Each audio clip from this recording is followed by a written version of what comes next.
All righty.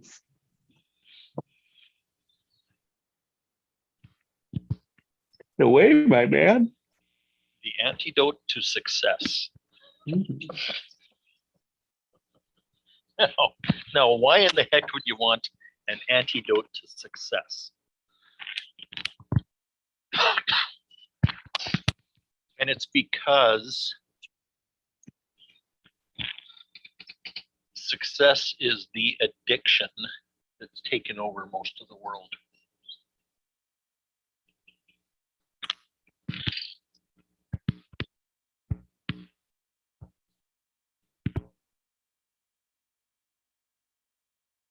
And it obscures, it obscures everything that's good about humanity. It's replaced. It's overshadowed. Yeah. Everything that's good. Hiding, replacing, overarching, distracting. Yep. And there'll be resistance to that because what we were told is that, success is surviving, is what we have to do. Yeah. Loved.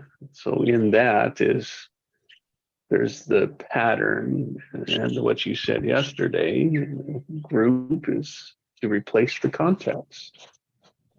Yep. This is a perfect example of that. Yep. So there's no striving in love. Right. There's no achievement. There's no achievement in love.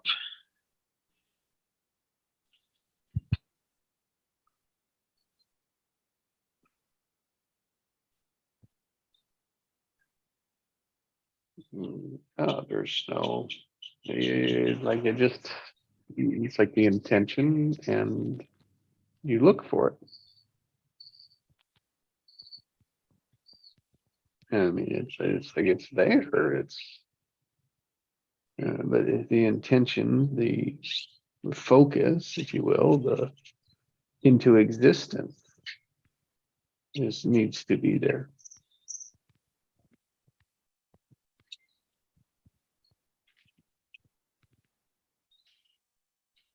Okay, say some more.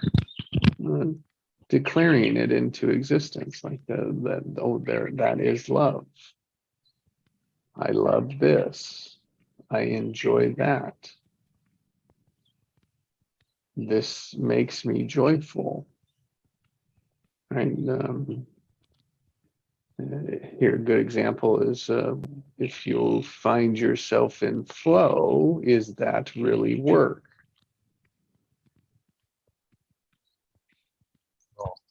No, because it's effortless. Mm-hmm.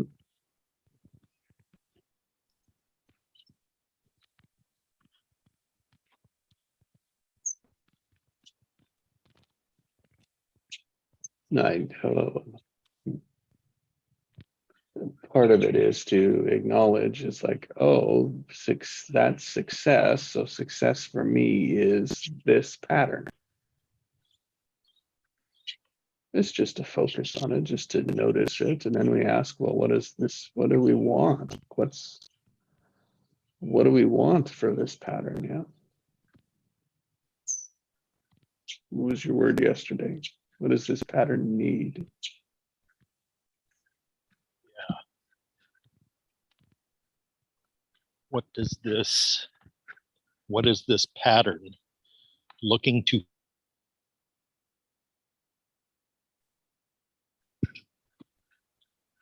Lost there, but I think, what is this pattern looking to find?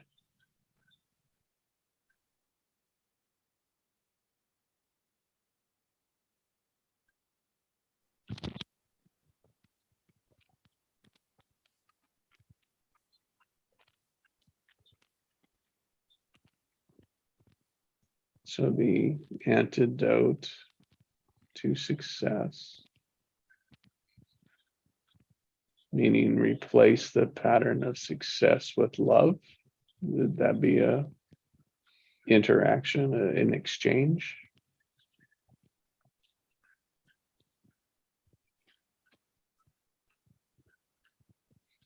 Let's reframe that. So success is the driver inside the pattern. It has become that. It's become a motivation. It's in the name of success, I'll do this. Is that kind of like Right. what in the background? Right. So it's kind of a target and a justification at the same time. Mhm. When I'm successful, I'll be this. People will Right. think this. They will see me as this. I will be happy. Right. And most parents, really, did their version of instilling that into us as a child.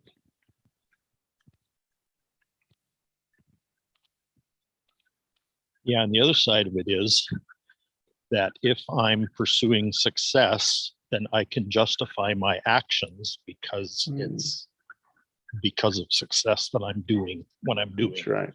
That's right. Ooh, and that can become really fixed, like really rigid. It can be friggin' diabolical when it comes down to it. Yeah, there's the striving, right? And it's like, even if it doesn't work, this is what appears, like this is all I know. So no matter what, I'm really going to strive, going to push for it. Right. So I can wipe out all the Indians because I'm here in North America and I just bought this land from France. Yeah, here's my gun. Exactly.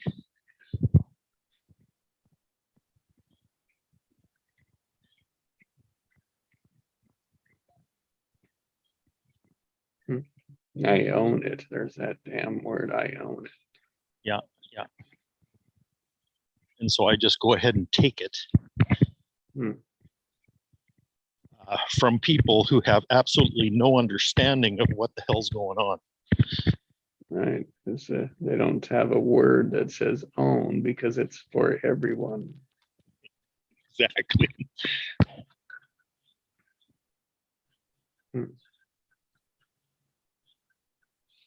So what I'm suggesting is that attitude has basically taken over the world. Yes. At this point. And it kind of drives our economy. Drives the whole economy. And here's what I'll ask you if you don't believe that. It would be, well, what do you do most of the time? Yeah, my 9-to-5 job.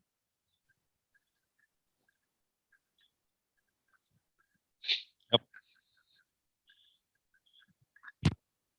In the name of success, and it's like, oh, are you succeeding? It's a general question. Working damn hard at it. Yeah, it's the carrot that keeps being pulled away. Mm-hmm. You know, you work harder, we devalue your money. Mm-hmm. We have a 30-hour work week, it becomes a 40-hour work week, it becomes a 60-hour work week for a lot of people. We'll call you it get paid free anymore? Jobs. Nope. We'll call it free jobs because everyone else needs a part-time. It can't be full-time anymore. Right.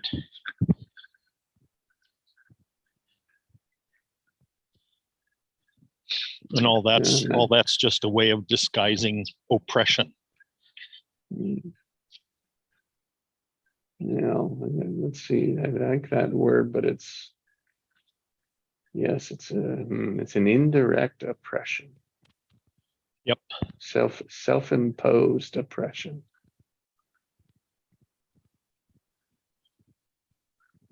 There's a difference between they're responsible for it and indirectly responsible. Well, the environment, an oppressive environment teaches you to oppress yourself.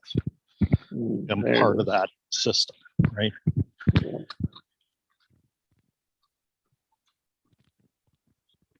And what we would, it's a good opening to that. And, my life isn't working out like I thought it would. Right? I'm not successful like I imagined I would be. The success is elusive. And so therefore, what do we make up in terms of that?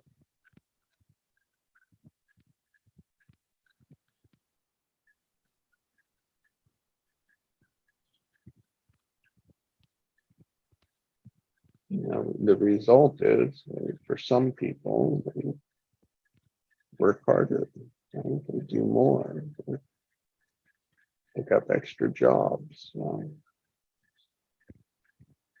Some people just give up.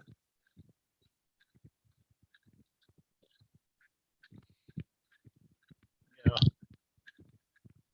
Oh, and when we give up, it's like we retreat, right? We go in, we become alone. And sometimes then we retire, same thing.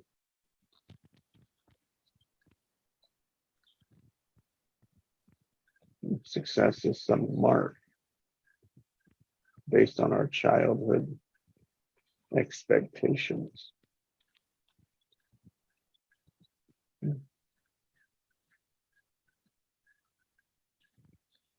It's also a relatively new phenomenon. Yeah. Because 100 years ago, the vast majority of people in the economy were self-employed.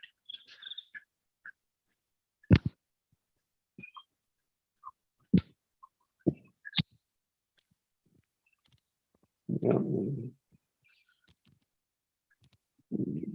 It was more for them, more for the self. And then the Well, community. it was an interdependent form of self-employment where because most people were self-employed, you had to scratch each other's back.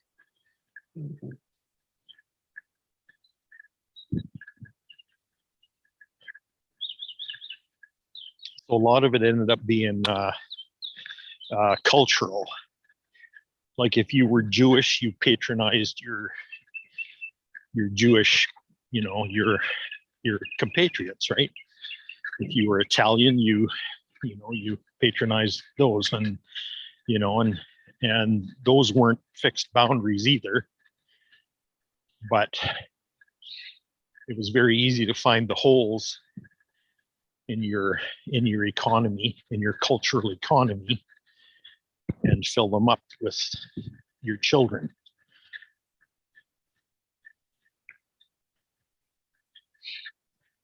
So as in a cultural unit or a tribal unit, you found people that did pretty much everything.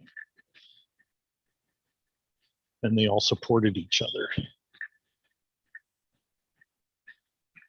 Today, there's a move back towards self-employment, or as we're calling it now, entrepreneurship, or actually solopreneurs. But there's no sense of community in it. There's no sense of interdependency in it. It's very independent oriented right now. I talk about joint venturing with people, and Nobody wants to do that. They don't even want to talk about it. It's funny.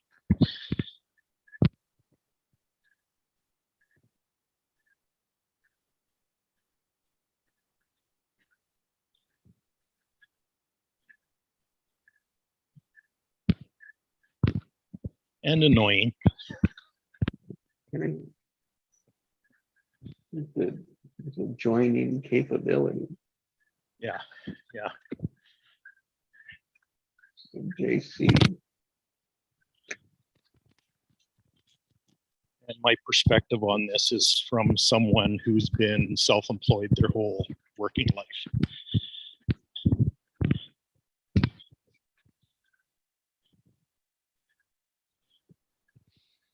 You know, they called it being an independent contractor, but you're not.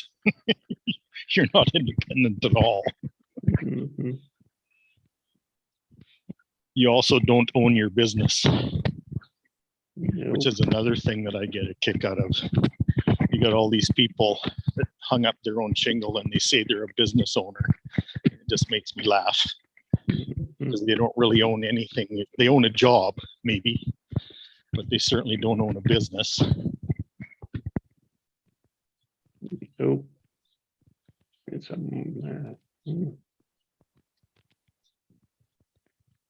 yes. That's the different perspective, say.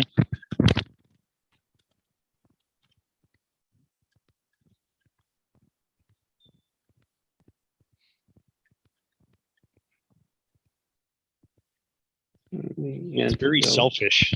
Very selfish. Well, that is the economy. That is the world. That is what success has bred. Yeah, well, that's what it's become. Turned into, Independent, individualistic.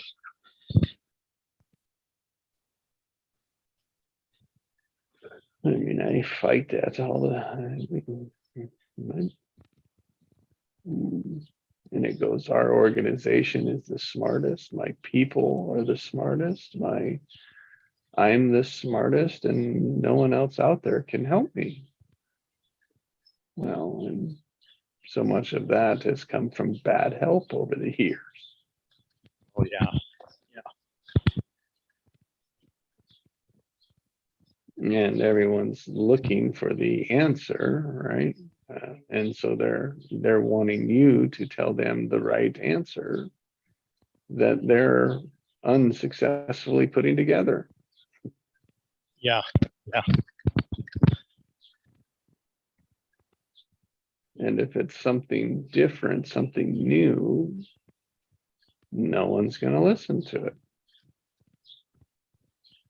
Well, very few are, and it's finding those few.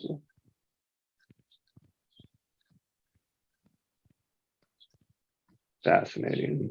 I watched it. I watched the movie Air last night. It's a story about it's the story of rock Michael, opera. Well, Air Jordan shoes. Oh, Air. Okay. Yeah. So it's the story of Adidas, Converse, and Nike, and Right. in the marketing age, right? And how what they did with Air Jordans was never ever done before. So who finally took those? Was it Nike? Nike won it. They had 13% of the shoe market at the time. The leader was Adidas. They had everything, and Converse was second. And those three companies were going after putting Michael Jordan on their as their cover, right? As their wear their shoes, promote them, make money on it. And Nike was about Nike went differently. They said, we're going to build the shoe for you. You step into the shoe, like you create the shoe, and it's like,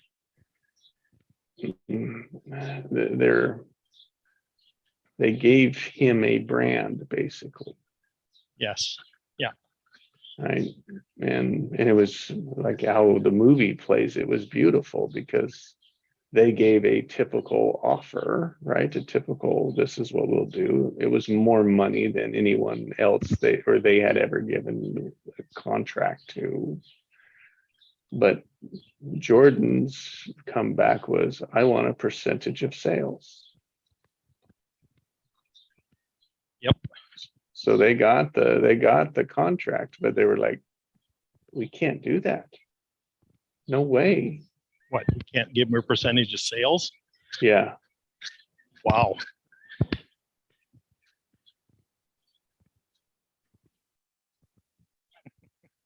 You just gave me a chill by saying that. Right. We can't do that. It's never been done that. Oh, we're going to open up the door and we're going to we'll give away equity, right? We won't own anything anymore. That was like what in the movie portrayed, demonstrated what the CEO was worried about. Well, that's how they considered it. But percentage of revenue is not equity. That's right. It doesn't get to be equity until you got some sales. And it ended with him, as a joke. He says, well, how much could one man sell? 6-7 million? Yeah. And they said first year sales was 162 million. Oh crap. Yeah. Oh, I loved it. Was that what made Nike? Yeah, for sure. In hindsight? Yeah.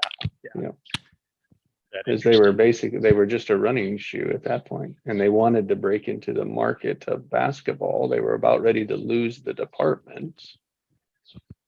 And I just find it fascinating as such a opportunity, like a golden opportunity, yet the people that had the passion behind it had to fight like hell to see it through.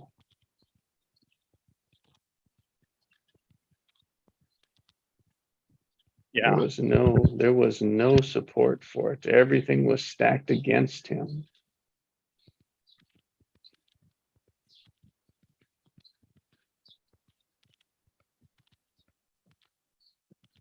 He couldn't even get a meeting. Nike couldn't even get a meeting with him. So the story goes.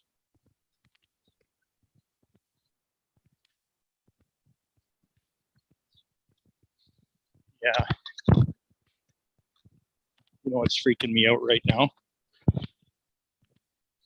That's my new business model. It's like I will put my genius on the table with you for a percentage of gross revenue and continued participation,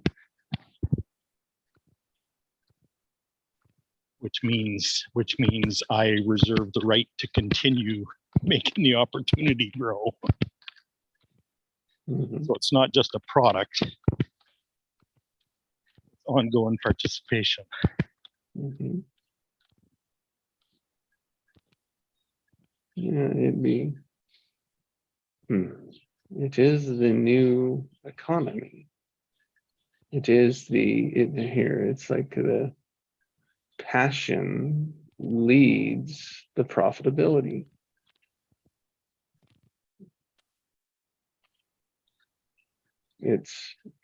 Here's the idea and looking for the passion to fuel it.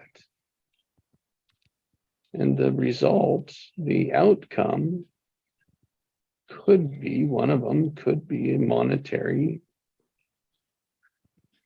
milestones. Yeah. But it's not the driver. It's not the, that's what's failing organizations today.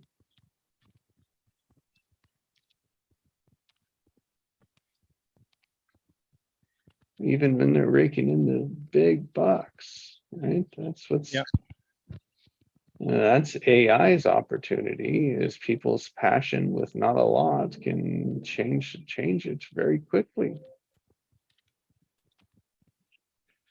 Yeah. And if you think as such, let's just assume that there's a fixed supply of money. All it does is just change hands and accumulate at different places. And those that change it into a different structure that works, such as Nike, they shift a lot of that money around.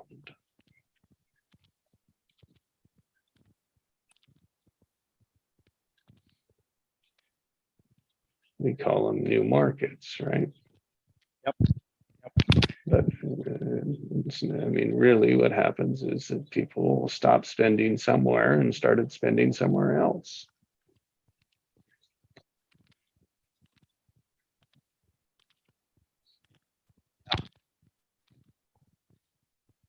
Well, and the reason that's such a kind of separation from the way things are done is because the whole economy is based on scarcity, based on supply and demand. Yeah. Low supply drives prices up because there's a perceived value, there's a higher value for stuff that's hard to get.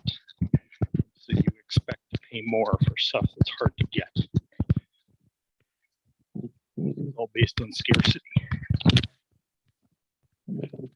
A marketed pattern.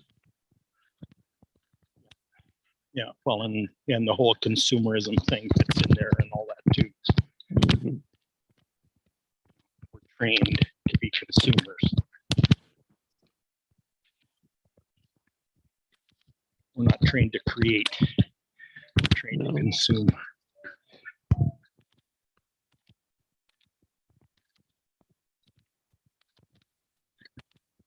Morning, Nikki. Hey, morning. Hey, morning. Nikki. Morning, Craig. I passed the message on to Charles with, when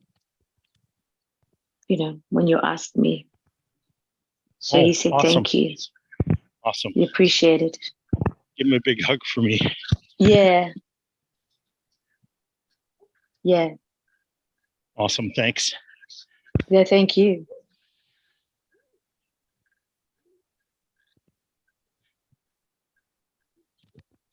Well, Craig, it's been your topic this morning. Would you like to include Nikki? Yeah. We're talking about the antidote to success.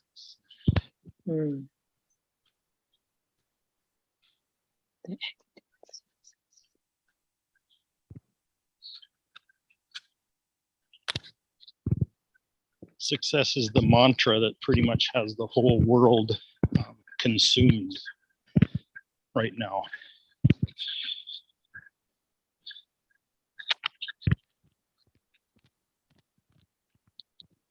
And what is that?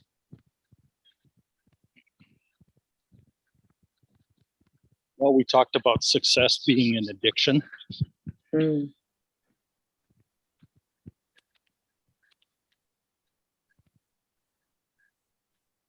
A pattern, another way, like a pattern, and usually an unaware one.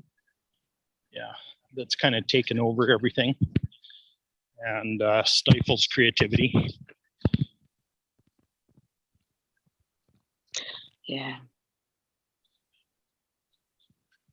Sometimes it's difficult to just look at it as success being your best version of yourself. Yeah. And that is actually can be quite a threat. And it's funny that you bring that up, because I also feel that no matter how and what your journey is, that where you come from, where you're going, no one really knows, right? No one really knows. But when you get to a place where you can embrace, and see the success of having what you're choosing or what you're having, right? Even if you have prayed about it and you get it, then that whole concept of what will you lose if you had it, and that's been something that I've worked on. Well, when I say work on, pondered on, thought about, because it's quite terrifying to be honest. It actually is, because yeah, it just is, especially when you come from a place where you've had to always fit in everyone else's box to please and to make them comfortable, because as a number two, that's who I am, and always filling everyone else's needs. But then when I look at my own, I go, it's right at the bottom. And then it's this whole understanding of working yourself up to the top and saying, no, my needs matter too. I matter, because if I don't do it, then who else is going to do it? And that's really the truth, right?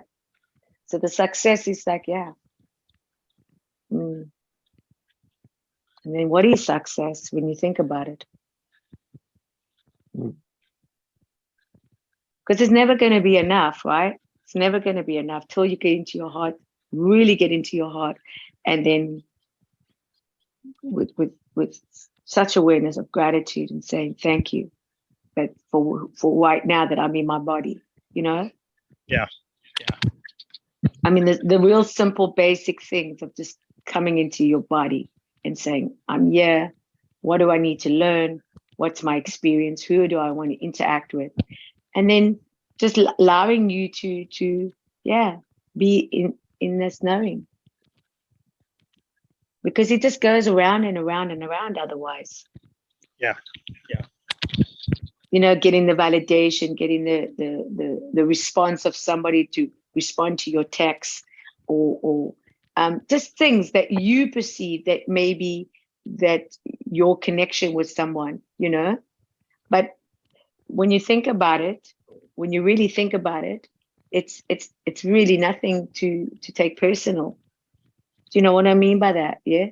So it's like when you grounded in that way and rooted in knowing that you're doing what you know, what's right for you. Yeah, that's what it is. If a person comes along with and joins you, that's great. But if they don't, that's also great. This is when you really have to fall away from all the other things of expectations of thinking that people are going to support you, because they're not. Not that I'm negative about that, but sometimes you've got to put a positive energy around you, because there's a lot of negative that come your way. Yeah. If that makes sense, because it's I'm going to borrow something you said a few minutes ago too. It's unusual that anyone would ask themselves what this success actually cost. Yeah, there's it. What did it cost me? What did it cost my loved ones? Yeah. What did it cost? Yeah. What did it cost the people that I stepped on to get there? Yeah. What did it cost? Yeah.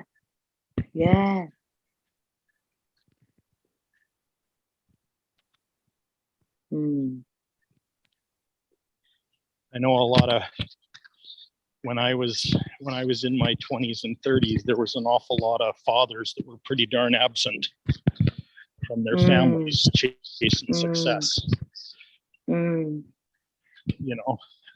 80s was like that. It was really, consumerism went ballistic, and work week went to 60 hours a week, sometimes 80. It was Reaganomics, right? In this country anyway, North America. We're still paying the price for that. 40 years later.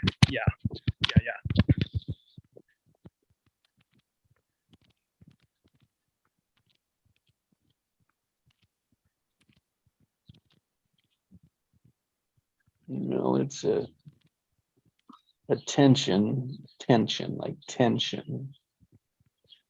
between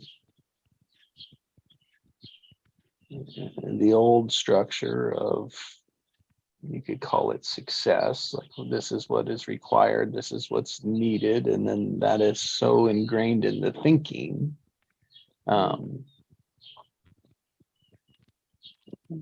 And then it's, so that's one point, and then the other point is like what's showing up is people's passions, people's purposes, people like choosing success differently, a different measure of success that doesn't quite fit into that old box, that old boundary.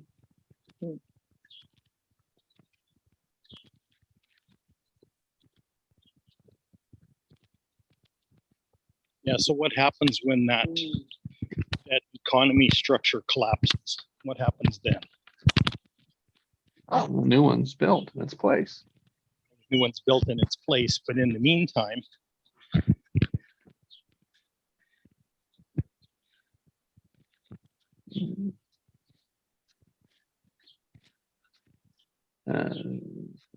Whatever's like a lot of the limbo one and that, carnage. yeah, the one standing, right? You start taking foundational pieces off of it. Yeah. And transforming those pieces into others on the other foundation.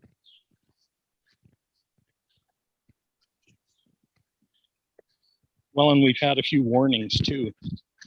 You know, there was a .com bubble crash in 2000, and there was another one in 2008, and you know, there's another one coming any day now.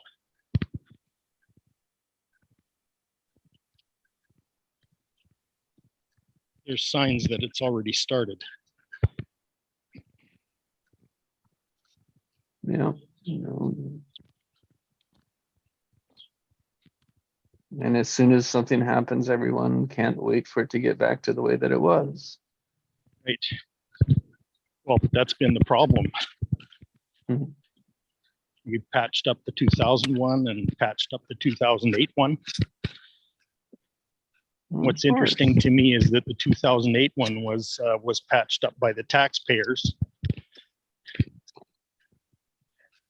And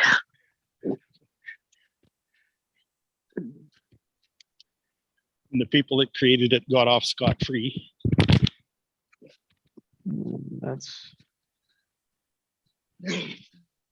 That's part of that power, not letting go of it. Yeah. Holding on to it. And using the drive for success, you know, as we spoke about. Yeah. So there's a worldly success, and then there's an inner success.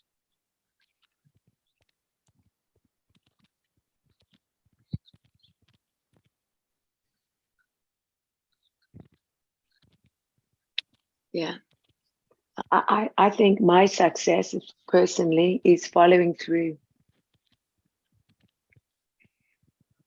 And it's not like today, it's like, yeah, follow through, you know.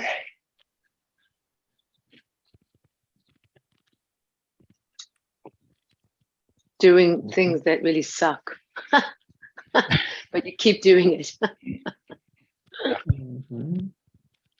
To me, that's telling my body, like, this is what I want. This is what I'm choosing, even if I don't feel like it. Yeah. It's that conditioning yourself, you know, that's that conditioning and reprogramming everything, because the neurons, they actually wire together. They'll stay together. They connect, all connecting. So that's when you get to really see the change. Eventually, it doesn't happen overnight. We know this much, but it comes in time. And so when it comes in time, that's when you can say to yourself, you know, I did it, and that's what matters. Yeah. It doesn't matter whatever everyone else, because this is my understanding of, if I want to go to, further and reach to my fullness of, who I am, as then I got to be able to do the hard things.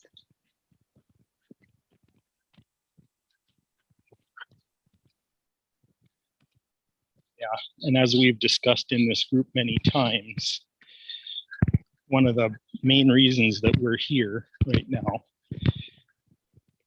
is to lead the world through probably the most radical transition in human history.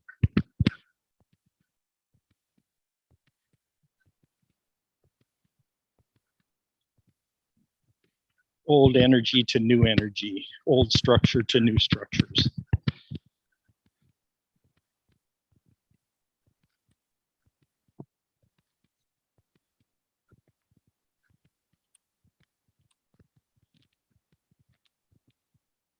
Well, to and notice the choice in the oppression.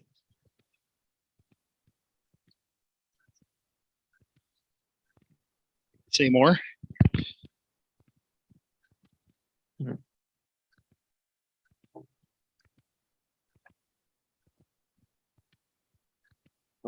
What explains a victim? How would you know one is a victim?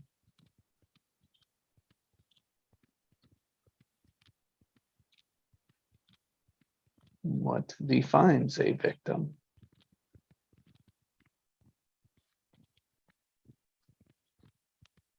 I think one big one, and we don't like, hopelessness is one big, like the deepest part of it. Because you have no choice, you are at the mercy of. There's no freedom. And most people haven't really experienced it. We have our versions of victim. My point is there's no choice, or appears to be no choice. Yeah. Completely handed over all of our capability, all of our power, all of our greatness, right? It's like it's controlled, it's somewhere else. It's hopeless. It's hopeless.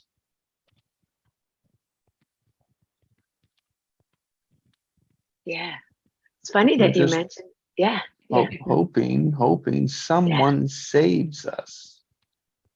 Ah. Mm. Saved from hopelessness? Is that what you're suggesting?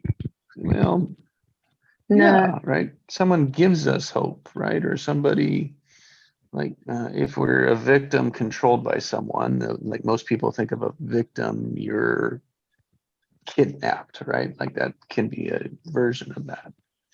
And there's always the hope that, someone will save you. Now, survival that way is a different context. I know it, but we're just kind of working with the hopelessness. That means hopeless is no choice.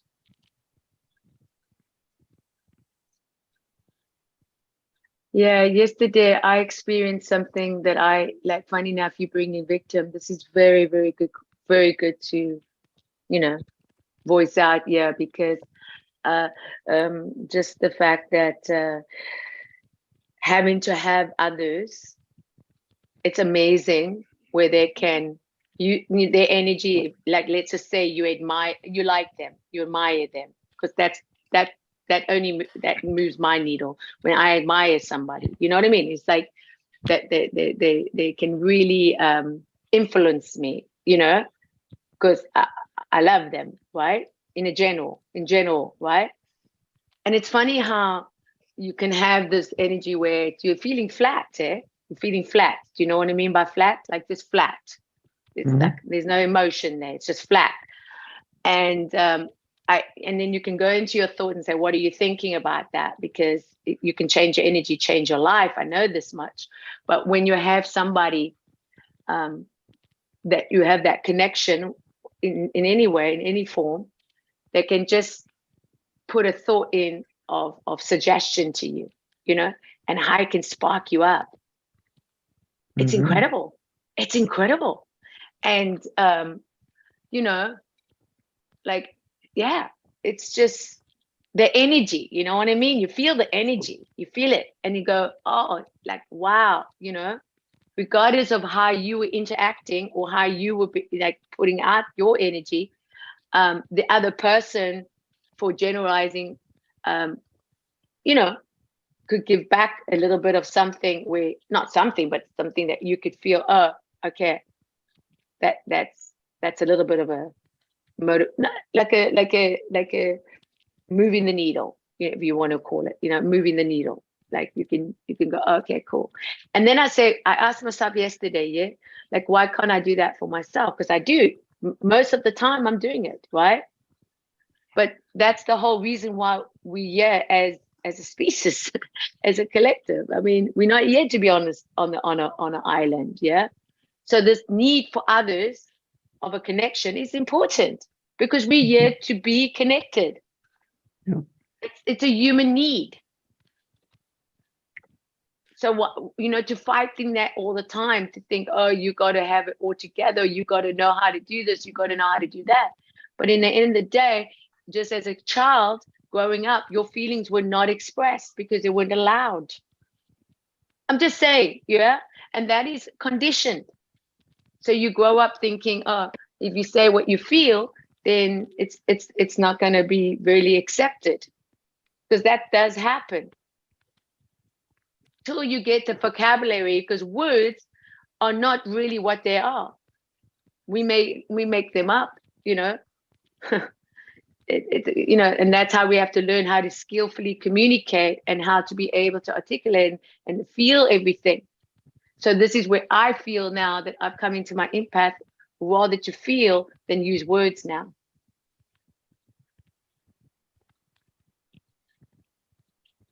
Yeah.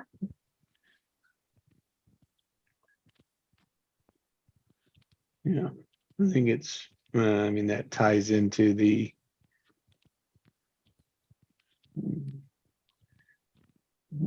sense of domination versus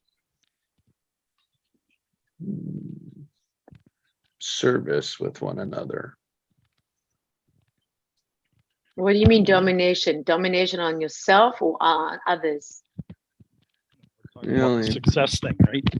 Yeah, in the context of success, of doing better, being better, beating the other person. Where No, they that's almost, ego. yeah, that's what I'm speaking to. Yeah, is that mindsets, right? That pattern, right, goes against the true nature of helping, being here, supporting one another, giving each other that lift that we need. Yeah. Right? That support, that encouragement, right? The courage, Yeah.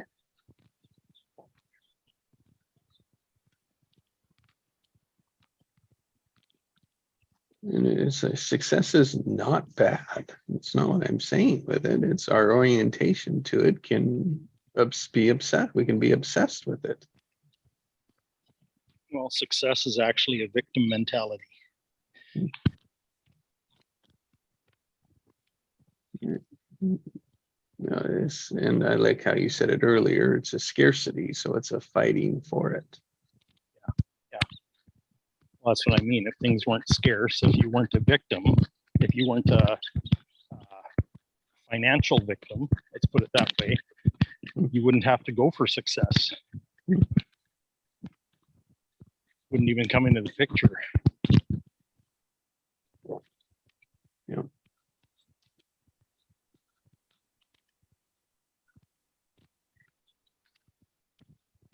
I like the fact that we don't have to prove anything.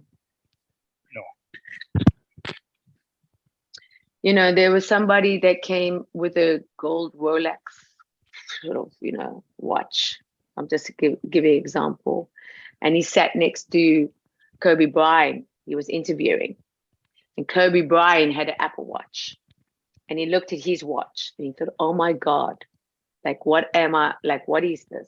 Like, and it's like interesting because he said that he felt like Kobe Bryant just knew that he was over that, over the whole flash of things, gold, this gold Rolex that he was wearing. And I listened to that and I understood what he said, what he was trying to say, because he was just saying that the guy's grounded. He doesn't need to show off in the sense of, but in another aspect, if you like a gold Rolex, then what is the problem of having a gold Rolex? Why do you have to compare with Kobe Bryant? That he's obviously he's got all the financial. He's very successful, but why do we have to compare? Because somebody that wants to wear Apple Watch, then does it have to be labeled that, oh, now I've got to feel bad, or I've got to feel like less of a person because now I've got a gold Rolex and this guy is so successful, way above his expectation and what everyone, and he's got Apple Watch. And yeah, it's internalizing what you're going through, what you feel, the intentions of why you feel that you got to wear a gold watch.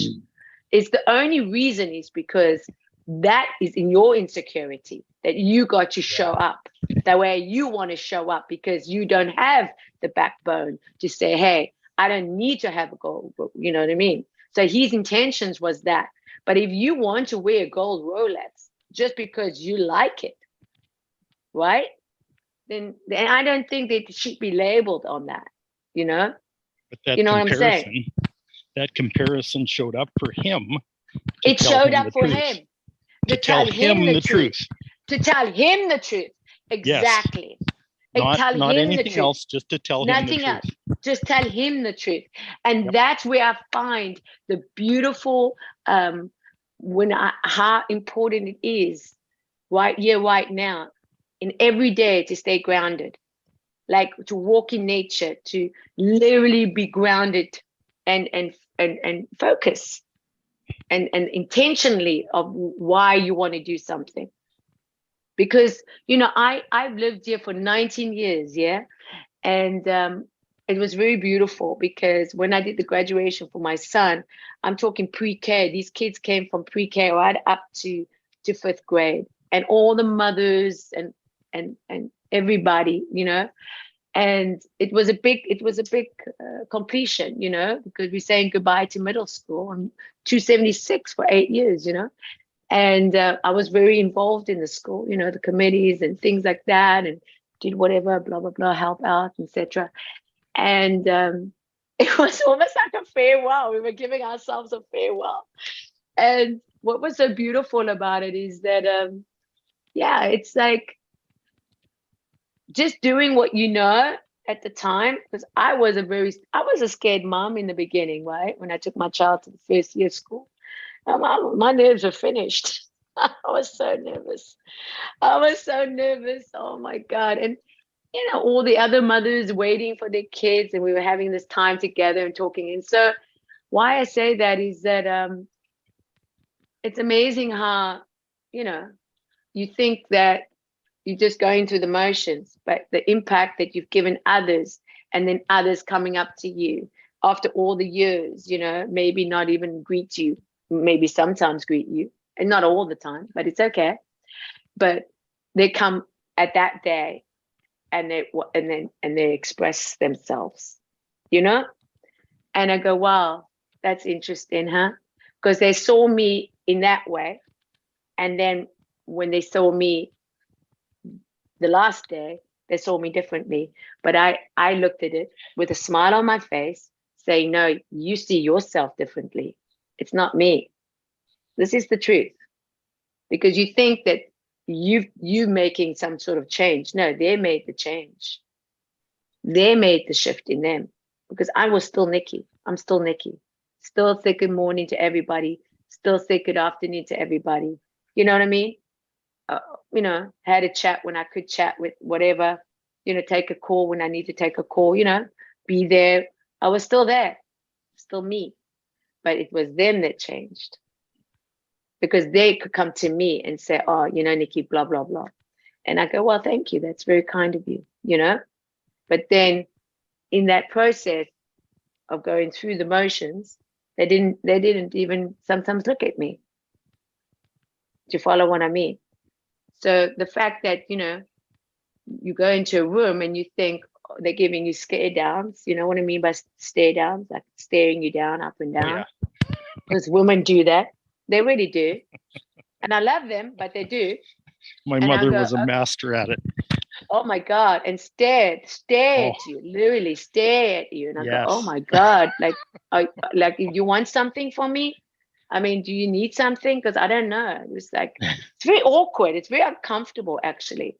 Like, Like, I dare you to read my mind. Yeah, it's like, and I didn't read their minds, because if I Didn't either. did, I would just shrink up in a shrivel and think, oh, what have I done wrong? Because my perception always was like, yeah, what have I done wrong here?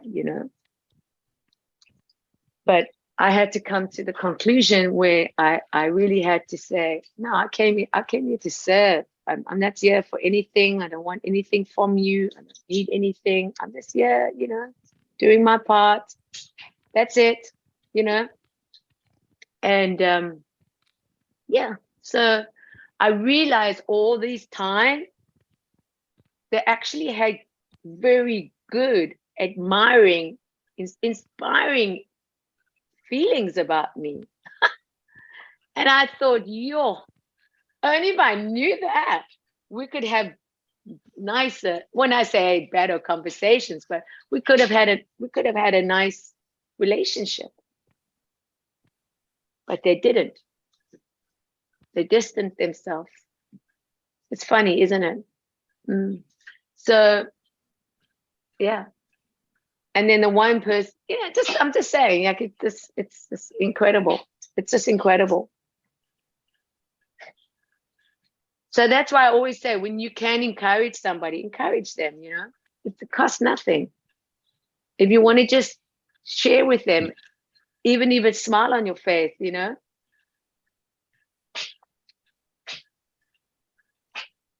Yeah. Back to your original story about the Rolex.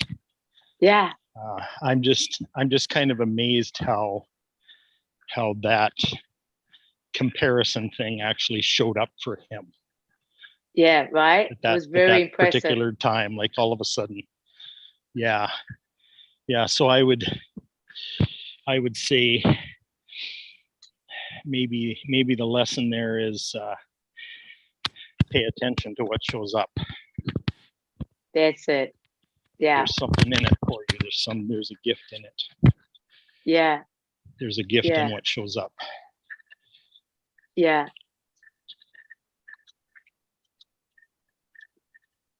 Yeah. And then sometimes you just have to fill up your cup. I've got a friend, why say her name? Because it's personal. And we could see her yesterday. And just going a few things are happening in her business, and quite a bit happening in her business, and et cetera.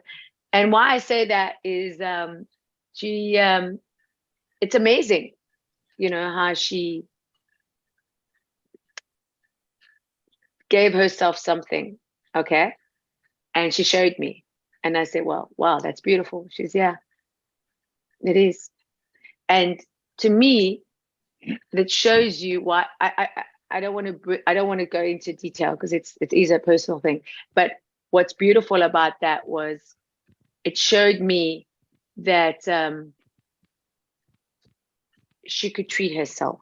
She could do something for herself that made her feel worthy of it. You know what I mean? And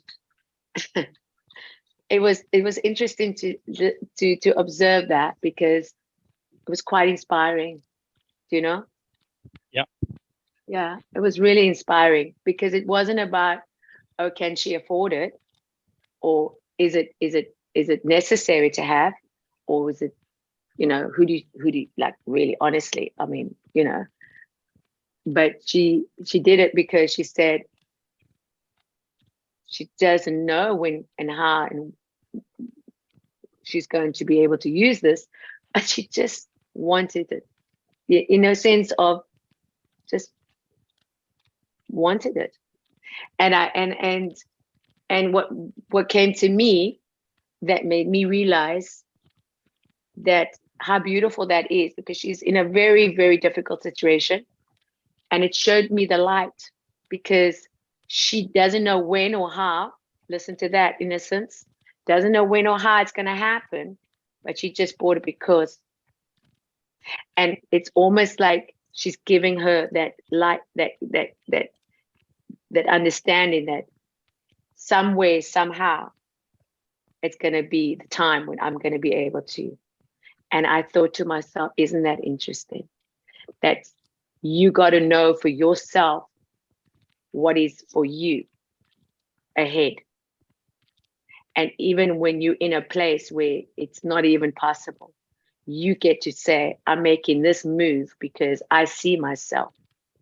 You know, Coldplay, the music, the band, when he was introduced a couple of years back, he says, I don't know, but remember my name, because in 4 years' time, and he made the date, everybody's going to know my music. Yeah, everybody's going to know my music. And today, you must see, it's unbelievable. Have you ever gone to a concert of his? It's unbelievable. It's packed. When I say packed, I mean, wow. The whole stadium and the lights and everybody dancing to the music, and his message is love, and how he speaks about how the connection, how we have to know that there's a lot happening out there. But when you come into a place like this, everybody wants to dance. Everybody wants to connect with each other, you know, through music. It's universal. It's like there's absolutely no separation there. And he says everyone was to, you know, be together in a celebration and all that. And it's true. It really is true. So it goes down to that focus, you know. That's what speaks to my heart, you know, because I'm here in a middle place. Like I can taste it, but it's not in my reality. It's a very wow. It's a very, yeah, it's strange, you know. It's like yeah. And then I say, okay, take the obvious action, but it's still that it's an arm away, you know. I feel it, touch it, but I'm still here. And it's like, yeah. So I go, oh my goodness, like, is that knowing that where I come now into tapping into that remembrance of me in the imagination and how it's come through my life, I can really now tap into it. And it's, are you really ready for that? That's the question. Like, are you ready for that? And then I ask myself, yeah, I'm ready, because it's not going to change me. And I think that's very important to know. It's not going to change me. I'm still going to be Nikki. You know, you follow? I'm still going to be Nikki. I'm still going to go to the grocery store and buy my own food and not go it online. For example, do you follow what I mean? I'm still going to be Nikki. Because there's people in my neighborhood still look at me and go, Nikki, you know, you can do it online. I said, yeah, I can do it online. But I'm old fashioned. I like to go to the supermarket and pick my own meats and fish and foods. Thank you. Does that make sense? You know what I'm saying? It's like, you're still the same person, but doesn't mean that things are going to change. It means you've got to change also. Still Nikki.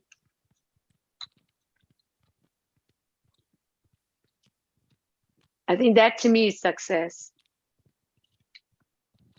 So you can have more of something, but he's still Nikki.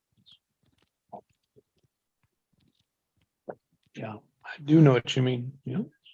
Yeah. Thank you. So what's the antidote to that? You tell me. That's why I'm on the call.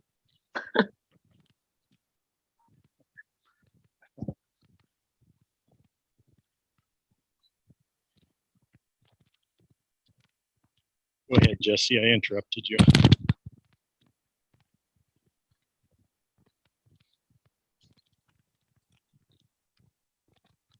I was confirming, I guess I do understand that. Yeah, I do too. The antidote to success. Well, it all depends on how people orient to success. That's the first one. And I can't blanketly say everyone does it the same way I do. But we can use the examples we spoke about here today. Let's say the guy with the Rolex probably had some story that success included a Rolex. The way he would look, the way he would present it. And maybe he didn't. Maybe that's just what I'm making up from my story.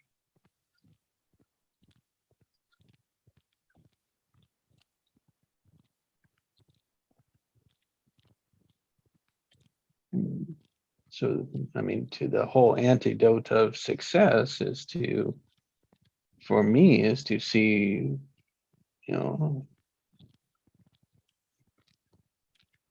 what is it that I want? What is the success? Rather than just blindly going for it, blindly achieving it, blindly producing it, unaware of going for the same pattern.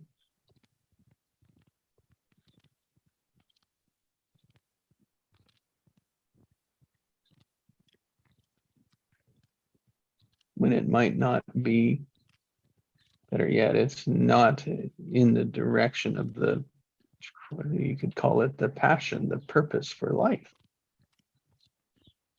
That part that still makes me, makes Nikki, Nikki, and what Nikki enjoys and what I enjoy.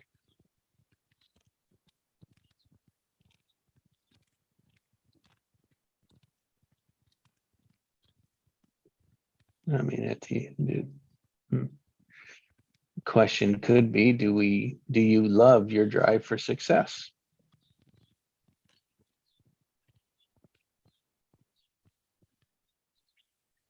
What will you do for that success? As Nikki said, what will you lose?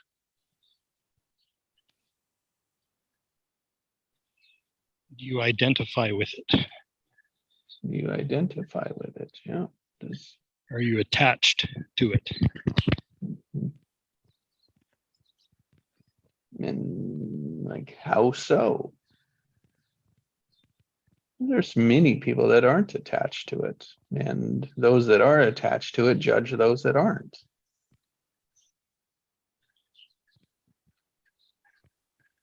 But it's very interesting that if I take my fitness journey, since from a very young age, I did it because, for what it's worth, I thought it was necessary. That's number one. Number two, I also went into doing it because I thought I needed to look like a certain, for my mother, because it was basic my mother's whole acceptance. Yeah. And it was very important for appearance because she had that, struggle. And so I thought to please her. So then I did it for pleasing her, because then I would please her, and but then it was very dysfunctional because it was not a great example, right? So then I thought it was just expected of me. And then even if I did it every day, I started to realize, oh, I really like this, because it was escape. You follow what I mean by escape? Like escape the chaos that was happening. And so I thought, oh, this is interesting. And then I saw other people that were I liked being around them. You know what I mean? It made me feel good, right? And then I go, oh.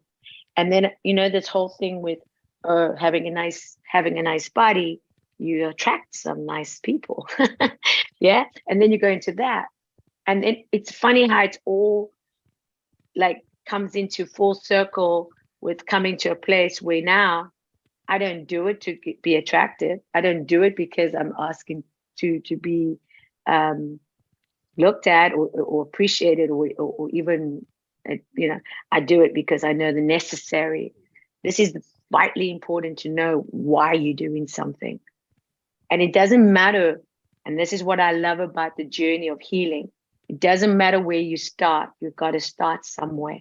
And so I feel that even if I started being very egoic and flesh and all about the outside external, I now thank God that internalize that I can ground and root this in a way of saying I do it because I know the necessary of doing it, because it's necessary, and the benefits that come from that. And when I feel good about it, then I can show others in the sense of how it can be. You follow? And I think that's where the example also comes. Except the success of being the example. Even if you started like from an internal understanding of what you thought was needed or what was expected, now you can get to this place of my life and say, I'm grateful for that because it's disciplined me, right? But it also, now I can be obedient to me. It's not doing it for somebody else of approval, yeah? Or if you like me or don't like me or accept me or don't accept me because of, I do it because this is a lifestyle. It's my life. This is who I am. So when things come to me, yeah, and you feel like you're going to be rejected and escalated, because that does happen, like just totally like, then you go, I still got to show up for myself. And so that made me realize the lesson that I had to show up for myself. And now that I realize all this time that there's others that were also looking from afar, but now can be able to embrace me. But the journey was very lonely. I'm just saying, it's a lonely journey. And now I understand when this success of whatever and how you think it comes, because it doesn't come how you think it comes. Just like life, you think how life should be. It's not like how life was. So I now can say, if it comes, I can embrace it. Because now I understand it's the obvious thing. It's not because I've done the work, but it is partly because I've done the work. Mm-hmm. It's the truth. And that's where a lot of people can say, oh, yeah, it's easy. It's easy because, it's easy because they see the results. Yeah. So they're going to look at you and they go, oh, easy to criticize. Oh, yeah, because of this and this and that. And you're like, yeah, really. Okay. But it's years in the making. It's years in the making. It's not just 2 months, a month, or a week. It's years. So now I'm starting to realize, because I've held back. I really have. I hold back because I'm petrified. I'm scared. I'm scared of what I'm going to lose. But now I'm starting to realize that I've got certain amount of years on this earth, and the people that are going to go, they're going to go.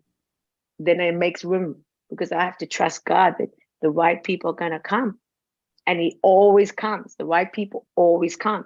But what I have done, I gravitated to people that have purely rejected me. Because that internalized who I have always been in my heart, because I rejected myself. And now that I'm starting to come into my heart with acceptance and saying, there's no more of And it's the truth. No more punishment. There's no more perfection. There's no more like, I've got to be a certain way to be approved or accepted. Maybe it helped me to get through that stage of my life, you know, to survive, because it was survival. But I'm not in survive anymore. I'm in a place of love. There's a difference when you come from a place of love, when you come from a place of survival. And my life has been survived. I have at survival mode. I've, you know, and now that I can finally go into that and saying, I can take a deep breath and say,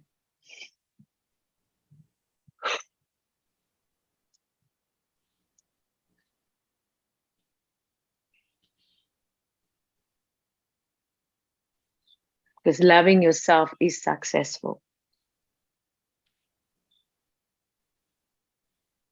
And it doesn't come from others, it comes from yourself. Yeah, and me, Nikki, I compromised myself for love, Yeah, or for what I thought was love. yeah, yeah. You become like a martyr, you know, like a martyr for someone. Like Yep. you, because Yeah, I hung myself on that one, yeah, it's like, literally. and the more, you know, the more resistance, the more it will persist. That it keeps it just adding on, just, and then it just gets further and further and further down the rabbit hole. And you go, and then it's like you gravitate to that. Oh my God. Oh my God. It's like, so I've surrendered that. I've really surrendered that. I mean, when I surrendered, I'm really surrendering that now. For me, the surrender is pretty much an incremental thing. Yeah, because It's as not long like as we, there's not an easy no, easy out. There's not an there's easy not healing easy out. here, Yeah, no. you know. And so I give myself credit for surrendering as much as I have today. Thank you very much. Thank you. Yeah, I also thank you. I thank you too. I'm just like, well, right now. I mean, yeah.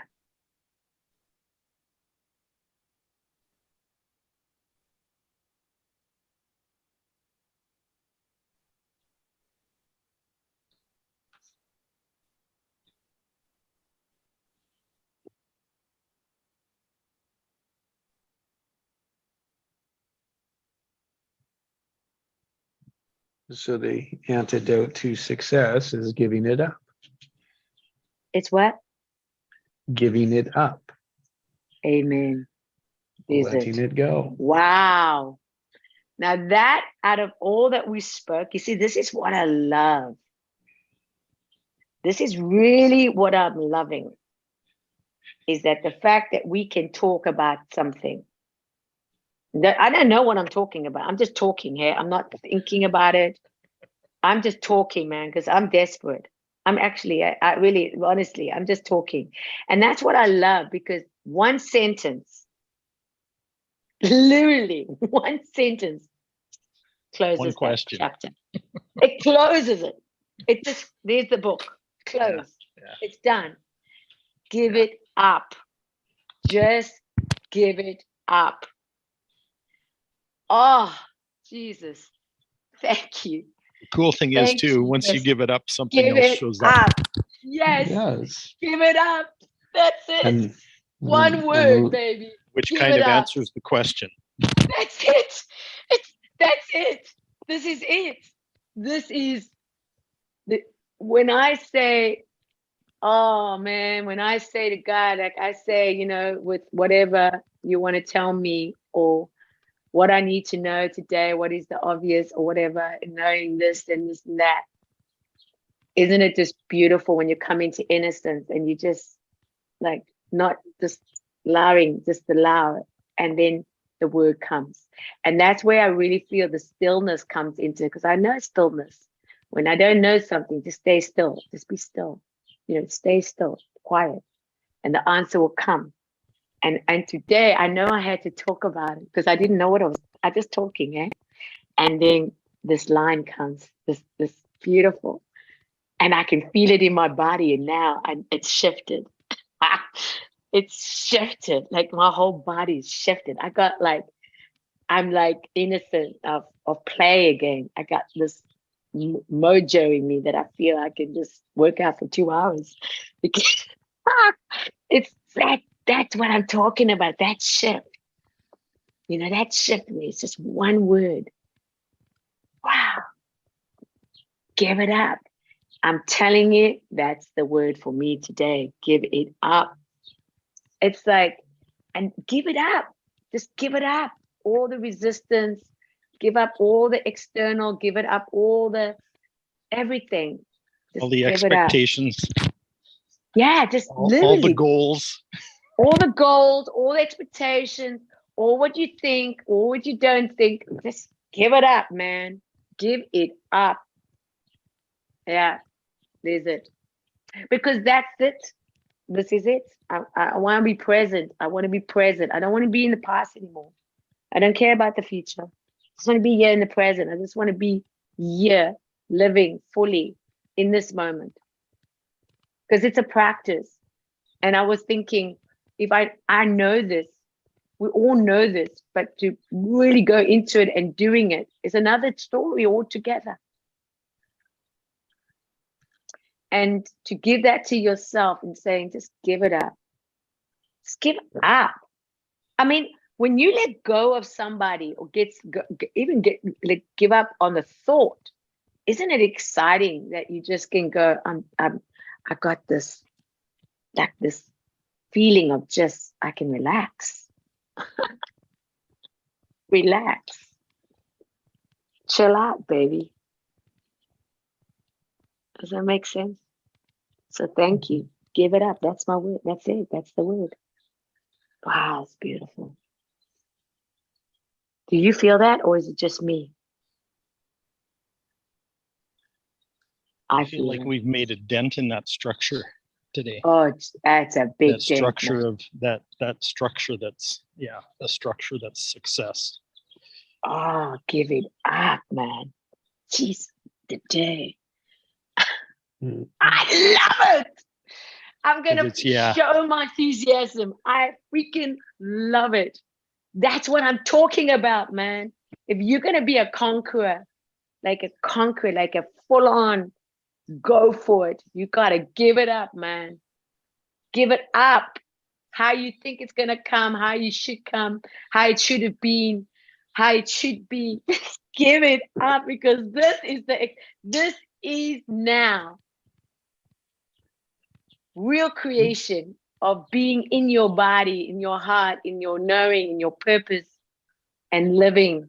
Just give it up. Just give it up, man. I can't get over it. I love it. I love it. I just love it. That's it. Just give it up. Wow. You know, that whole system depends on people buying in that even success is even important. Because when it's not important, the system crumbles.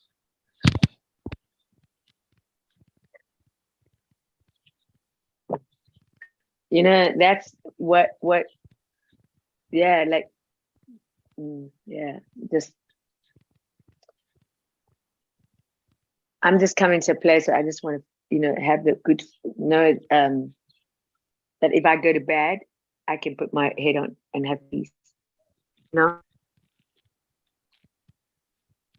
That's to me success right now. Just being, knowing that I'm doing.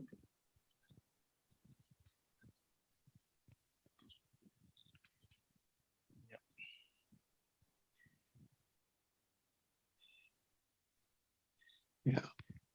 That you're where you're meant to be. Yeah, there's it. And that you're who you're meant to be.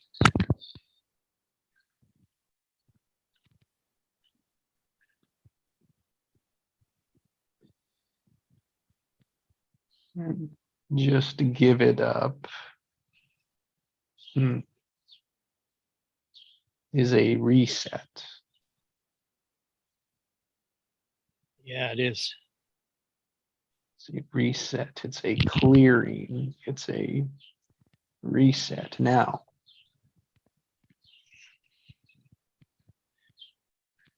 It And in the is beginning. unless you are afraid of losing it. Mm.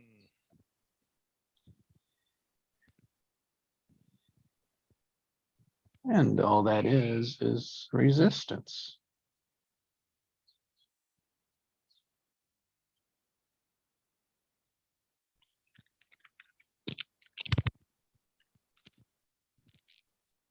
And as Nikki, as you said, is it's all what's beautiful when we give it up is we'll find another way to get it.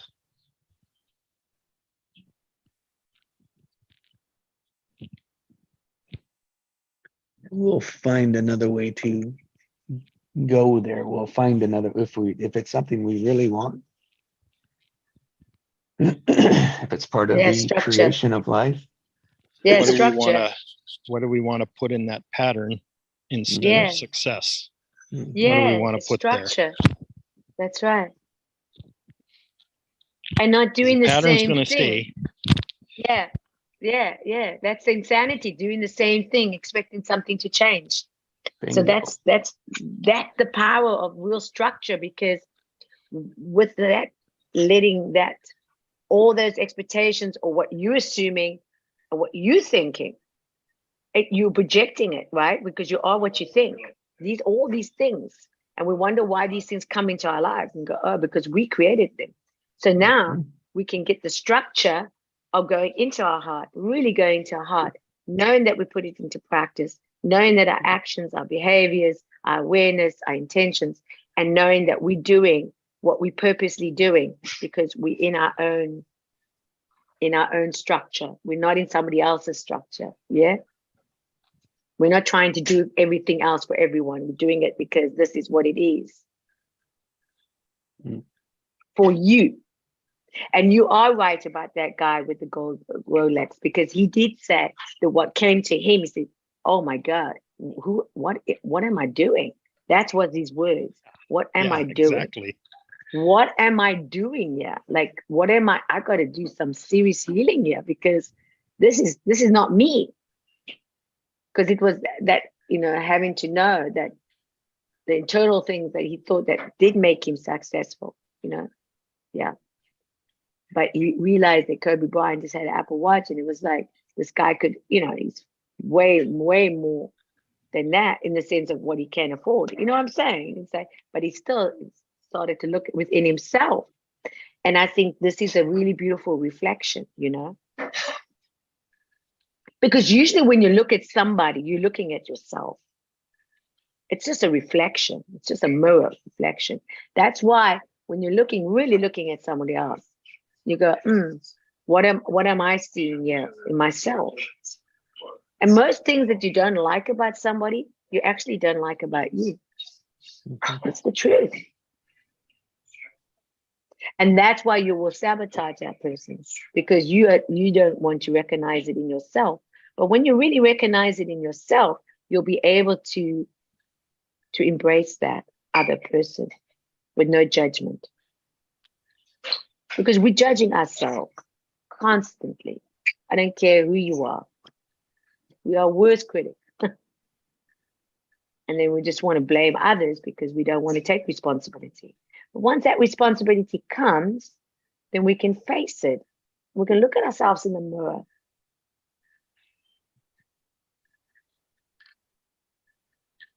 And make the change, as Michael Jackson says. Make the change. Yeah. And Whoa! that change is we are adjusting our structure now. That's the change for future potential. Exactly. Isn't that just like right there? You can just keep quiet for and still and just take that in, because that's what it is. We're bringing literally your future into your present. This is what we learn about the desired reality to the current reality. And then what is the action steps we're going to take? Just like my friend, she did something because she said she doesn't know when or how she's going to ever use this, but she just wanted it. This is an opening to present herself, to say there's something good coming. There's something new coming. And when it comes, I'm going to be able to use it. Isn't that beautiful? Yes. Isn't that just beautiful? That's awesome. It's freaking awesome. Yeah, I'm ready for And there's what's no coming. way that she could afford it. There's no way. But she just pursue it because she's looking forward to something that is not even like knowing what it is.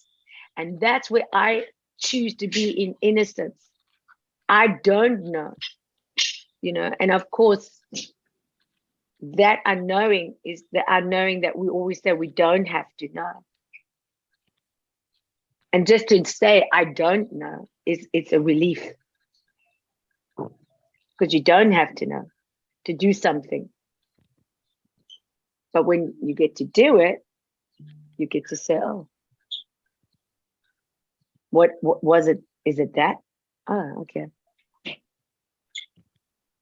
So it's really tapping into your power, tapping into pure genius of who you are, a spirit, to say, I'm not here with like my father or my mother or my sisters or my uncles or my friends or my school. It's like coming into this whole creation of, wow, I'm here to just be. And a lot of people that know your potential and know your power are scared of that.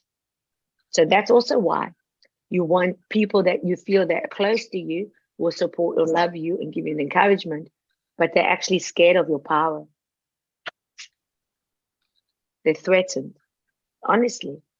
So they want to keep you small. So the only way for keeping you small is to let them express themselves of their own insecurities and make you feel, you can't do that. You can't do that. So no, you can't do that. Yeah.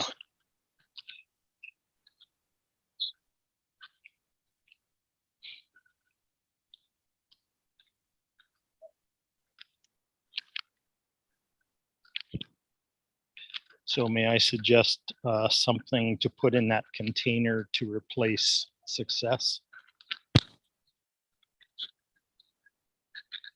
Okay. How about prosperity?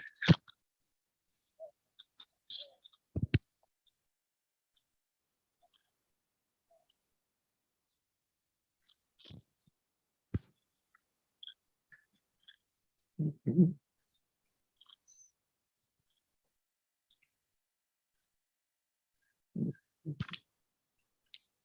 That could work for some. Yeah, there's a verse in I think it's First John that says, "May you prosper and be in good health, even as your soul prospers."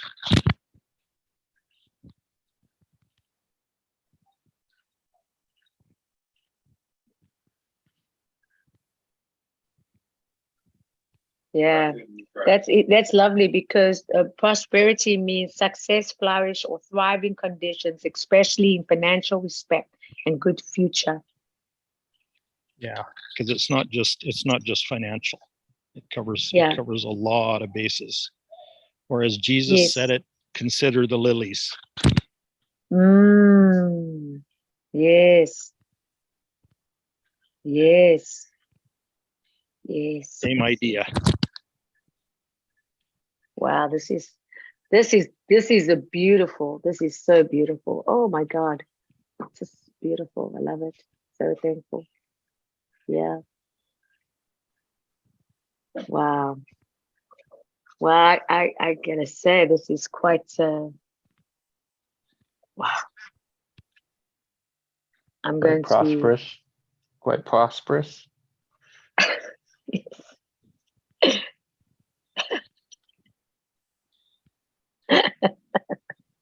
I like your smile, Jess. He's smiling. Or Spock would have said it, live long and prosper. Yes, mother. Let's go and prosper. Thank you, Craig and Jesse. This was wonderful. I'm going to say bye for now. This was Bye for now. wow. That was beautiful. Thank you for letting me express and share, and also, well, let's Yeah. give it up. Let's give it up. Do yourself a favor and contemplate on prosper all day. Amen. Amen. Just let that one sit in your heart and see Thank you, what Craig. blossoms from there. Thank you. Oh my God. Oh my God. I feel it in my heart. I felt that so deep. Exactly. I felt that. This is what I'm really listening to my body. It's like, you know, it's so beautiful to feel the shifts now and to feel it in your body and releasing it. I just felt that release now. It's beautiful. Thank you so much. I've been Bye-bye waiting an for hour now. and a half to unload that one. I know, isn't it powerful? Let's go, prosper. I know. Prosper. I love it. I love it too. Cheers. Bye, Nikki. Oh boy.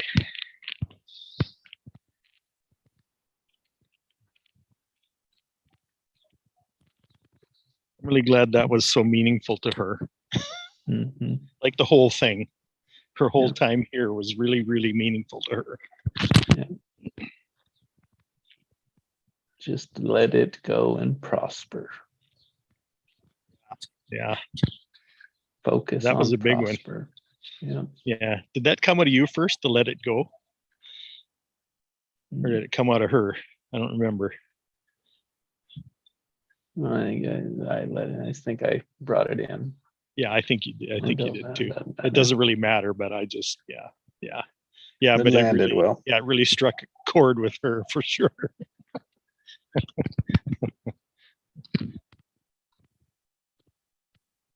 Yes, letting go is probably the most powerful transformation there is. Yeah, realizing that you don't really need success. Yeah. You don't really need it.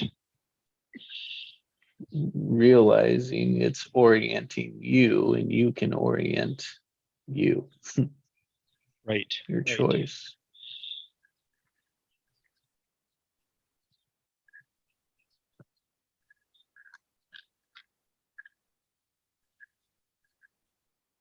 The other side of that too is like, is this choice a prosperous choice? Yep. And that comes into your joint venture, prosperous joint exactly. venture. And those that say no to the prosperous joint venture can't see the whole thing. Yeah. You just need one yes. Thing is, when you combine, you prosper way a lot more than if you try to do it on your own. It's just that way. Yes, it is. People have to realize that before they can appreciate that. Yeah. Otherwise, you're constantly carrying them. Yeah.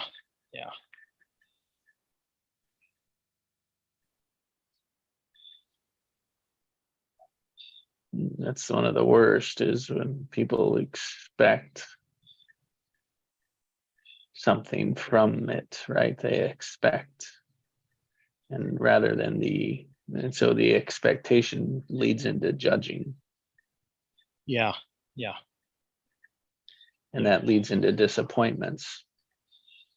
Well, and measurements And breakdowns.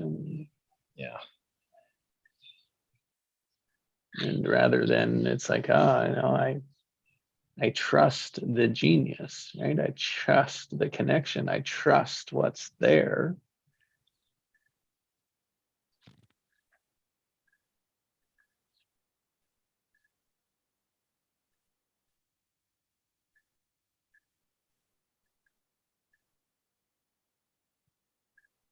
I trust the prosperity. Sharing prosperity.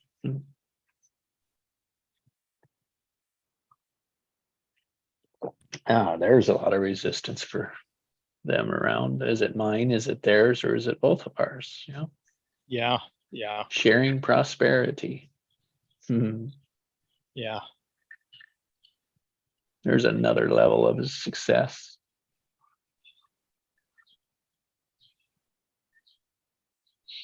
Yeah. Yeah. Well, and the word philanthropy tends to be tied to success too.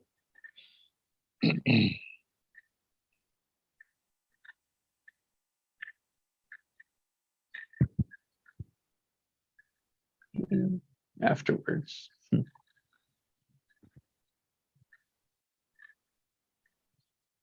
I make enough, then I'll give it back. Yeah. Yeah. Yeah. And that just I'll- makes people I'll feel good trickle about some having back. it. Yeah, that just Yeah. makes Yeah. people Exactly. feel good for going for it. Yeah. Like they deserve to have that kind of. Yeah. Yeah. Yeah. Or they, and part of it is probably feel guilty getting it. Yeah. Yeah. Well, it's self-justification, really. Mhm. Hmm.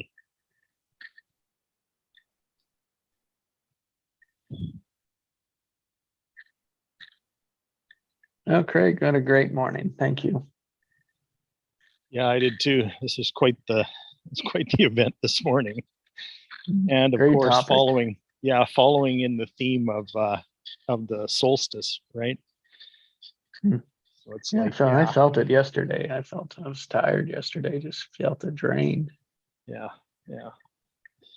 Well, there's something new that's building momentum, right? Mhm. And so then that's what came to me this morning was the whole prosperity thing. So prosperity and success. So anyway, I'm just sharing the themes that show up. Mhm. I appreciate that. Honor that. Yeah. Prosperity in that. Yeah, I honor that too. It's yeah. I feel very prosperous at this moment. Mm-hmm. Like something small became something very big relatively quickly. Successful. Yeah.